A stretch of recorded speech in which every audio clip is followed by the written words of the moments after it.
All right. So, speaking of marketing, and this is a really weird roundabout way to get to our next point, but our film discussion segment of the podcast.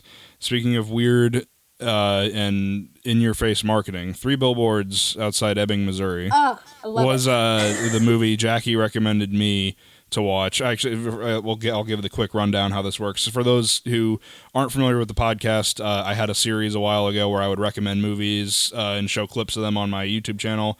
That gets flagged by copyright all the time, and I hated the sound of my own voice reading a script, so I stopped the series, but I still wanted to do film discussion and film recommendations, so that's why we have this podcast. So every episode, I recommend the guest a movie, and the guest recommends me a movie. We discuss them. So the movie Jackie recommended me was Martin McDonagh's, the director we talked about earlier, Three Billboards Outside Ebbing, Missouri. So I guess, yeah, just let's give a quick rundown.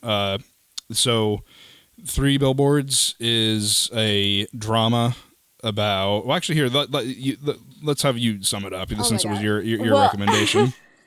Yeah, I can't even describe it. It's a drama that this mother unfortunately lost her daughter. Her daughter was raped and murdered, and she is unhappy with the police in her local town for not arresting anyone for the murder of her daughter.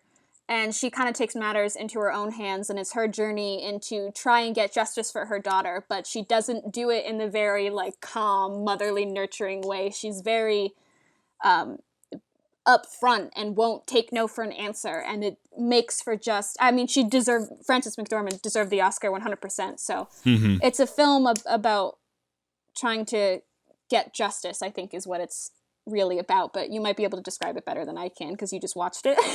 Right, yeah, no, it's, I would say that that's true. Yeah, it's, so the title comes from the fact that, right from the beginning of the movie, she's driving down the road, and there's these three back-to-back billboards that are off of her road that haven't been used in ages. So she puts up these big text boxes, basically calling out the local police, specifically the captain of the police or whatever his rank is. Yeah, he's the Chief Willoughby. Chief Willoughby, yeah, calling him out on the lack of results in the case, and the community kind of not really falls apart, but everyone kind of turns against her, and it's like a weird kind of... She says it a couple times in the movie where people are like, "Oh man, why don't you take those on those billboards?" And she's like, "The amount of time that it took you to complain about this, we could have gotten a result in my daughter's case." It's a very interesting, and there's definitely moments where you doubt. We won't get into spoilers just yet, but there are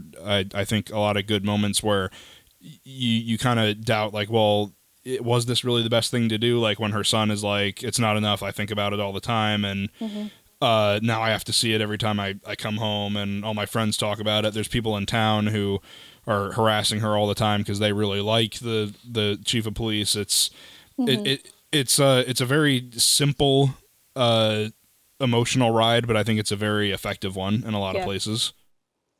Yeah, this was I recommended this to you because this was the first film. I became a film major in 2016, and this film came out in 2017. And this was the first film I ever saw in theaters where my mouth was agape from beginning to end. I was in total awe from beginning to end of the storytelling of the film. And I think a lot of films focus very heavily on cinematography and trying to make it cool, but not enough focus on the story. And I think this film is such a film about story and community and relationships, and it feels like a play. And I think that's why I really, really, really enjoyed it. Right, and that kind of speaks to the director's background, like you said, in theater. I had seen, I was familiar with his work. The only other movie of his that I had seen prior to seeing Three Billboards was In Bruges. Are you familiar with that one? I haven't seen it. I've only seen his plays. Okay. Three Billboards. All right, yeah, I would definitely recommend In Bruges. It's like this one. It's also very well written. It's a very different kind of story. That one's a little bit more like a dark comedy, but that one's really good. If anyone hasn't seen that movie yet, I would recommend checking that one out. But yeah, Three Billboards, definitely, I would say the strong points are the writing and the performances. There's a couple lines here and there where I was kind of like, that is a little too overly dramatic, a little too hokey. But like for the most part, it's very well written. You really get invested in the characters. And the thing that I really like about it that a lot of movies don't really handle well these days is that I find that in a lot of movies, characters are very one-dimensional. Yeah. And this movie, definitely in the beginning, the first time I saw it, I kind of was worried that we were just going to have these one-note characters the whole time. Yeah, it does kind of set it up that, like, when you first meet a lot of the characters, like, you meet Sam Rockwell's character, who's this racist cop, and Woody Harrelson, who is the chief, who's, like, this good guy that everyone loves, and Frances McDormand, who is the mother, who is very tough. It does kind of introduce it that these are very, like, you would think they could end up being like flat characters, but they have so much dimension to them, and they're so fleshed out. It's such a breath of fresh air. Yeah, it was something that I really appreciated about it, and I didn't see it coming. Like I'll admit, the first time I watched it, I got this feeling where I was like, okay, this is like one of those like Oscar bait movies where we're just going to go really dramatic for the sake of being dramatic. But then once we start having those moments where there are those like sort of tonal shifts and the characters start to get a little self-reflective, and they become almost like the opposite of what each of them are. I guess we can get into a little bit of spoilers now. So if you haven't seen Three Billboards, definitely check it out. I think it's a great movie. I'm not sure how you can watch it. I bought it on DVD, and I'm not sure if it's available on streaming services. Let me check. Yeah, I have it on DVD. I think it's on Amazon. I don't think it's not on Netflix, and I don't think it's on Hulu. I think it's on Amazon. Okay. But the best way is on DVD. Yeah, I got. Yeah, it looks like it's on Amazon. You can rent it online. I don't think it's available to stream just yet. You can rent it on Amazon for $4. See if it's something that you like. I totally recommend checking it out. Yeah, it looks like it's pretty much $4 anywhere you can rent movies online. So yeah, you really don't have an excuse to just spend the $4. It's good. You'll enjoy it. It's certainly an emotional roller coaster. So I guess getting a little bit into spoilers at this point. With those like tonal shifts, like you said, Frances McDormand is a very like no bullshit mom who is just like tough as nails, and she kind of not like turns soft, but like she like after we have that scene where she lights the police station on fire, she kind of starts to get like kind of like questions like right, like she questions her actions, and she like is like what is all this at the expense of, and she kind of like gets a little bit more sensitive, and with Sam Rockwell, like you said, racist cop kind of is very hot-headed, acts on impulse, and then he kind of around that same point in the movie when he throws someone out of a window, right, where he throws someone out of a window because he doesn't like what they said about Chief Willoughby, but he turns very like self-reflective, and he really takes charge of his life, and it's really interesting. Sorry, I didn't mean to cut you off, but it's really interesting what grief does to people. Like the reason Frances McDormand, I mean, her character, it seems like she's always been this hard, no bullshit mom, but she really is so after the death of her daughter. And then you see after the death of Chief Willoughby, which comes so out of nowhere. My I was gonna say my mind was blown, but that is a bad. Oh no! That was a bad. I shouldn't have said that.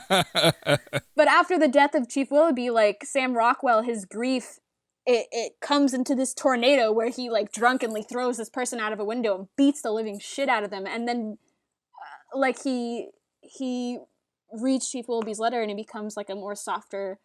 Like he really does want to help people, and it's just what grief does to people. It's so interesting. I'm sorry, I did not mean to cut you off. No, it's okay. You were just gonna say is the exact same thing I was gonna say. It's very the way it's written. It handles these character shifts. I guess you could say it is a little bit abrupt, but not really, because it's like you said, it's all tied in with this theme of grief and how we deal with grief and how it affects us. right down to our personality. It's very it's very well written, and it took turns that I wasn't expecting it to turn to. Yeah, it's the other thing I was gonna say about it. It's another kind of unconventional movie in the way that a lot of movies are very set on giving you answers. Yeah. And this movie doesn't. I think it almost goes out of its way to not give you answers. It has that cliffhanger-ish ending, which is spoiler. The racist Sam Rockwell and Frances McDormand leave together, and they're either they know this person is a rapist, but I don't remember. They know he's not the one who raped her daughter, but they're going to go out of their way to get justice for that person that he did. Yeah. Yeah. So the movie ends with them in this car, driving off to see this person, and they have weapons in the back, and they said that they're going to decide on the way whether or not they're going to kill him or not, or violently beat him up and take matters into their own hands. And it's really good because it's not really good. It's but with the execution of it is really good. with grief and with death, and sometimes you don't get answers. You don't get all the answers, and they show that with Chief Willoughby's death. That you kind of know why he committed suicide, but when someone kills himself, you don't get all the answers you really want, and right. It kind of shows that in the end, where sometimes there is the killer isn't caught. There isn't an ending. The rapist isn't caught. There's no justice. Life just moves on, and that's just what happens in some cases. And it's really it's a really interesting thing. And I'm a type of person who I always like closure. I always need closure, and this film felt it was a new feeling for me to not get that closure, but I really enjoyed it because it does send a message that in real life, even though this is a very overly dramatized movie, in real life, sometimes you just don't get closure, and that's just life. Yeah, and it definitely was like I want to say frustrating, but frustrating in a good way. Like when the credits start to roll, my initial reaction is that's not the end of it. Like that you're not going to stop there. And then the more you think about it, it really does, like it makes sense, and it makes you kind of upset, but like upset in a good way, like in a way where like it really like makes you reflect on like, okay, well, is what they're doing the right thing? Like, I mean, like, I guess not like is what they're doing the right thing, but like not from a character standpoint, but like from a filmmaking standpoint, like, is it better to not give answers? Is it better to wrap everything up in a tight bow or not give answers? And I think you touched on that really well with in life, the default thing is that there's not always going to be a concrete solution, and to an extent, movies, I think, should be an escape from reality, but I think that a lot of times it is good to not embellish something for the sake of making it dramatic or more palatable. So I think that's where this movie really excelled in its presentation, and the way that it touches on this theme of grief and lack of closure, and like processing trauma and trying to move on, and it's very, very well done. And it brings up a lot of, in the writing, and through the characters, it also brings up a lot of different injustices. Like we see that Sam Rockwell is a racist cop, which is something that is such a big hot button issue now. And there's a scene, it's my favorite scene in the movie, where Frances McDormand totally destroys a Catholic priest over the child abuse molestations. And we said there's really not that much justice for people of color who are have had police brutality affected upon them, and there's not a lot of justice for these kids who these priests just moved to parish to parish to parish. So I really like how McDonagh made a point that through this story he does bring up, like, put it in your face that there are injustices in today's society, that these people just don't get the justice they deserve, and it's frustrating. Yeah, and it's a nice little summation of that whole idea, and it really, and the fact that the writing is so good, it does not like force you, but it makes it really easy to identify with any number of the characters in the movie. Like, we've all been the frustrated person who just wants answers and we're not getting them, and we've all been the person who's kind of like, we've all been like a Chief Willoughby, where it's like we're trying to do your best, but it's not good enough, you know? Yeah. Or we've always like in the case of Sam Rockwell, I mean, to a lesser extent than where he starts, but like we've all kind of been like misunderstood and frustrated that we can't like get our way necessarily. Like the characters are all very identifiable, and I like them a lot. It's a very, I keep on going back to that point. It's just a very unsatisfying, satisfying movie. Yeah. You know what I mean? Yeah. I would totally recommend Three Billboards. Like I said, if you can find it online, it's like $4 at almost any place where you can rent a movie online. I'm sure there's DVDs of it everywhere. Definitely worth the watch. And then if you haven't seen Martin McDonagh's other movie, In Bruges, I'd recommend that one's a little harder to find. That came out back in like 2008, but that's another good one. I would strongly recommend. Maybe we'll get to it recommendation at some point.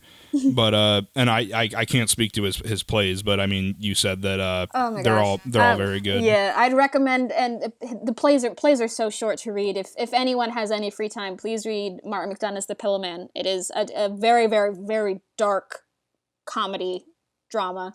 Very, very dark.